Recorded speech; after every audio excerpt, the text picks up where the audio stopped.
Bonjour à toutes et à tous, bienvenue dans cette nouvelle édition du journal de la rédaction. En images, en presque 8 minutes, on fait un tour complet de l'actualité du jour avec d'abord vos prévisions météo. Et cette semaine, les journées se suivent et se ressemblent à alternance de passages nuageux plus ou moins conséquents, du soleil tout de même, de belles éclaircies par moments, puis des températures tout juste de saison, 19 à 20 degrés sur le littoral, 22 degrés dans la métropole lilloise, un air frais tout de même en ce milieu de semaine à cause du vent de nord. Dans l'actualité, et tout d'abord dans ce journal à la une, la visite ce mardi matin dans la métropole lilloise à Roubaix et Tourcoing du ministre de l'Intérieur Christophe Castaner, accompagné notamment du ministre de l'Action et des Comptes Publics Gérald Darmanin. Ils se sont rendus notamment à l'hôtel de police municipal de Tourcoing, inauguré il y a un an dans le quartier Belle-Encontre. Depuis quelques semaines, ce nouveau bâtiment abrite un CSU, Centre de Supervision Urbaine, qui permet aux agents municipaux d'assurer une surveillance accrue un peu partout dans la ville grâce à des caméras. Le but, c'est de lutter contre les actes d'incivilité et de délinquance. Un projet de mutualisation intercommunale devrait prochainement permettre aux communes limitrophes de Tourcoing de bénéficier de cette technologie dans un objectif, je vous le disais, de mutualisation. À l'occasion de cette visite, le ministre de l'Intérieur, Christophe Castaner, a également signé une convention de coordination entre la police nationale et la police municipale. Explication avec le ministre au micro d'Idil Gunaï. Il faut aussi que ceux qui nous assurent notre sécurité soient protégés et connaissent des conditions de travail dignes.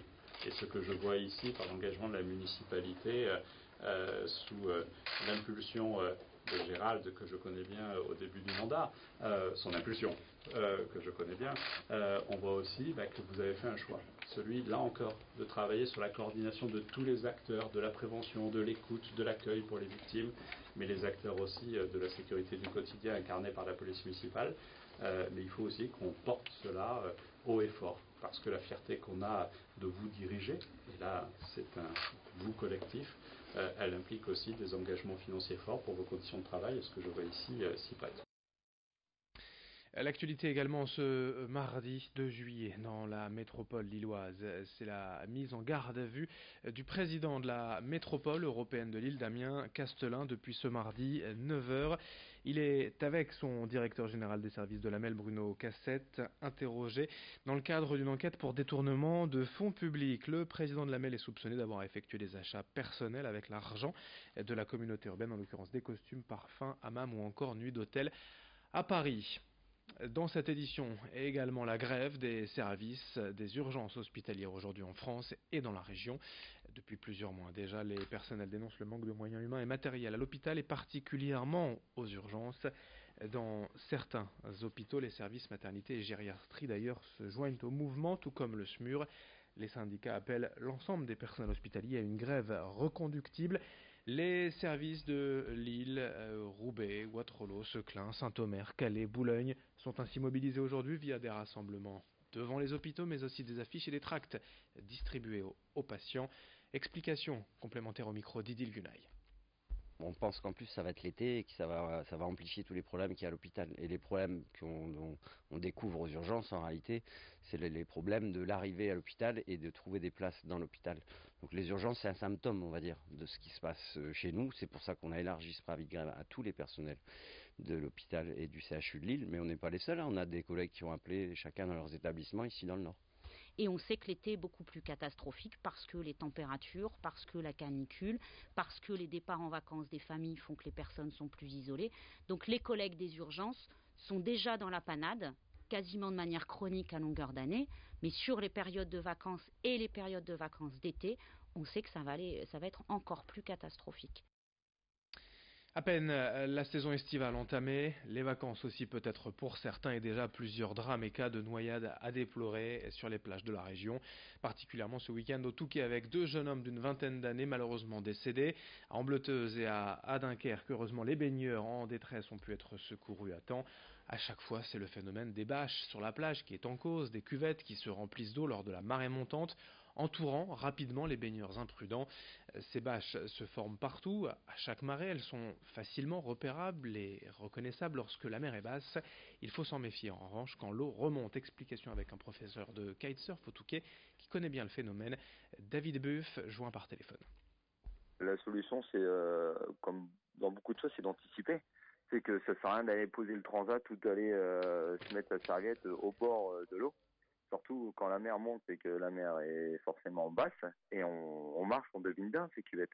Donc toujours anticiper, avoir un œil un petit peu derrière soi et puis poser le transat à 100 mètres de la mer. Pas forcément d'aller poser le transat à 800 mètres sur la plage au bout pour être posé juste au bord des vagues. En tout cas, c'est sûr qu'on va se faire piéger, quoi. Autre problème enregistré l'été, lors des journées les plus chaudes dans les rues, des individus n'hésitent pas à forcer les bouches à incendie pour s'offrir une douche sauvage. Mais bien sûr, ce genre d'incivilité coûte très cher à la communauté car à chaque fois ce sont des milliers de mètres cubes d'eau qui disparaissent.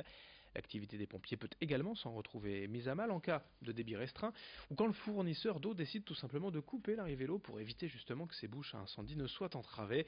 Rappelons également que la pratique est dangereuse. La semaine dernière en région parisienne, un enfant de 6 ans a été gravement blessé en étant projeté en l'air par la puissance du jet d'eau, d'où la volonté de la ville de Roubaix, particulièrement concernée, de faire de la prévention, de la sensibilisation. On écoute une élue de la ville de Roubaix au micro d'Idil Gunaï. Nous sommes en période de sécheresse. Le préfet vient de la proroger jusqu'au 30 septembre. Il faut savoir que seules les pluies d'automne et d'hiver remplissent les nappes phréatiques. Donc ces milliers de litres d'eau partent aux égouts. Bien entendu, rejoignent les usines de retraitement des eaux, mais il y a perdition et le temps de ce parcours et de ce travail de nettoyage, l'eau n'est pas à disposition des sapeurs-pompiers, mais également des habitants, puisque pour les immeubles ou même les maisons, la baisse de pression fait qu'ils pourraient se retrouver sans eau. Et sachez que la loi réprime durement ce genre d'ouverture sauvage de bouche à incendie. La peine potentielle est de 5 ans de prison et de 75 000 € d'amende. On termine avec une image, l'affiche officielle de la braderie de Lille, édition 2019, dévoilée hier par la mairie. Voyez un style vintage pour cette braderie 2019, samedi 31 août et dimanche 1er septembre. Quelques symboles bien évidemment disséminés sur cette affiche édition 2019, la braderie de Lille dans 2 mois. On ne manquera pas bien sûr d'ici là d'en reparler. Fin de cette édition, merci à vous de l'avoir suivi, merci de votre fidélité. À suivre d'autres infos dont vos prévisions météo.